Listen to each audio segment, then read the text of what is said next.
You open your eyes, mud, always mud. The world is a smear of brown and green. You're supposed to be a terror, a legend, but you're stuck here in this miserable swamp wrestling with a goddamn catfish. This is it? You hiss, a question to yourself because it's just you by yourself after your mom popped you out of her and left you there to swim and fight the world. You are a 2 feet long baby anaconda. Your ancestors, those titans of the deep, they spoke of feasts. Jaguars trembling beneath your coils, capybaras that you thought would scream out of terror when they see you, but you're lucky if you snag a fish, and the humans, always the humans. They fear you, yes, but mostly they just want to kill you because why not? You, a masterpiece of evolution, reduced to a trophy. The absurdity of it all. You, the apex predator, are forced to contemplate the meaning of existence while a leech sucks your blood. Okay, listen up, you overgrown noodle. Do you think you're safe slithering around like a king? Think again. You've got a bigger predator to worry about, the jaguar. These aren't your average jungle cats, you see. They're stealthy, cunning hunters. They'll stalk you, my friend, patiently waiting for the perfect moment to strike. And when they do strike, it's like a bolt of lightning. No messy wrestling matches for them.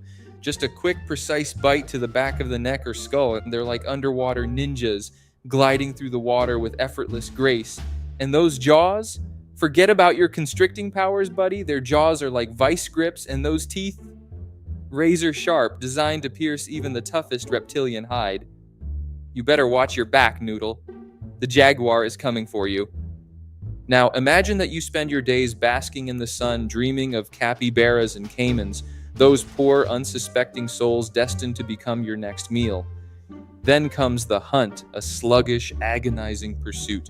Finally, you strike, your massive coils crushing the life out of your prey, and then the feast. Now, 10 years later, you can finally unhinge your jaw and then proceed to swallow your victim whole, bones and all. Now you're a bloated, immobile blob, a living testament to excess. Weeks, maybe even months pass as you slowly digest your meal, a prisoner of your own gluttony. The irony, of course, is that you're at the top of the food chain. You're the king of this swamp, and all you do is eat and sleep. Sounds glamorous, doesn't it? But not for so long. You're not just a walking landfill anymore, you're a victim of circumstance. You're stuck in this shrinking jungle, a green prison that's slowly being torn down around you. Those humans, with their insatiable appetite for progress, are chopping down your home one tree at a time. It's not just the loss of space, it's the disruption and chaos. Your dinner and those delicious capybaras are disappearing too. Starvation looms, a constant threat in this rapidly changing world. And if you're lucky enough to find a meal, you risk encountering those pesky humans. They're terrified of you, you magnificent creature, and they'll kill you on sight.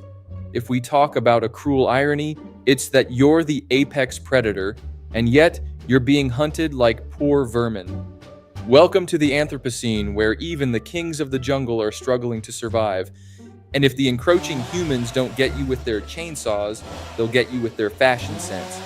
Apparently, your skin is all the rage.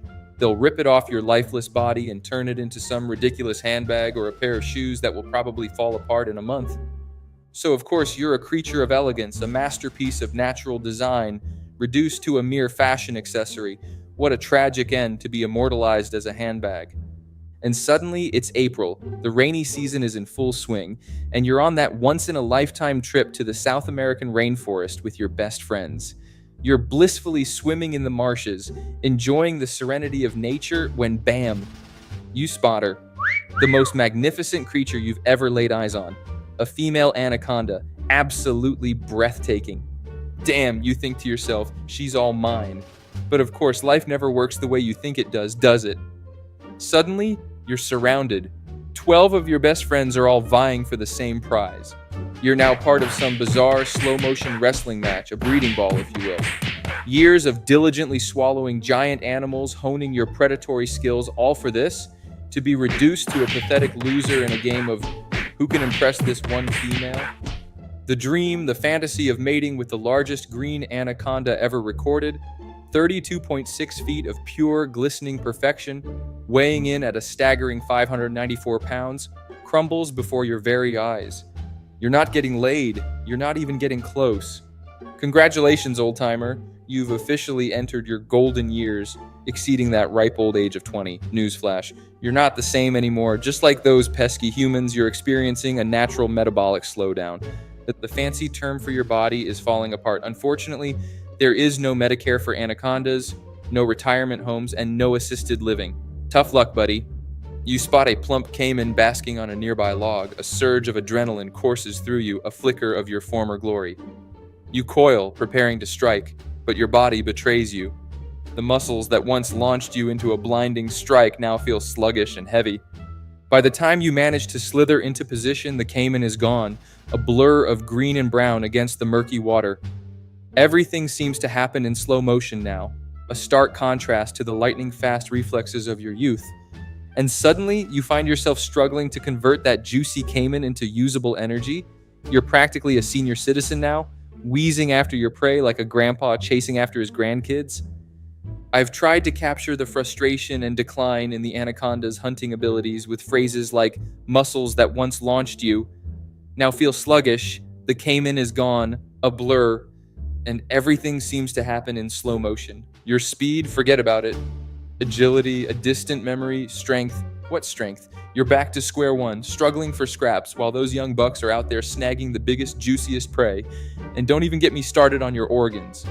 Your heart's a ticking time bomb, your lungs are gasping for air, and your digestive system? Let's just say you're not exactly known for your regularity anymore. Enjoy your golden years, Grandpa. You've earned them. You slither back towards the water, aware that this is not the end of your struggles.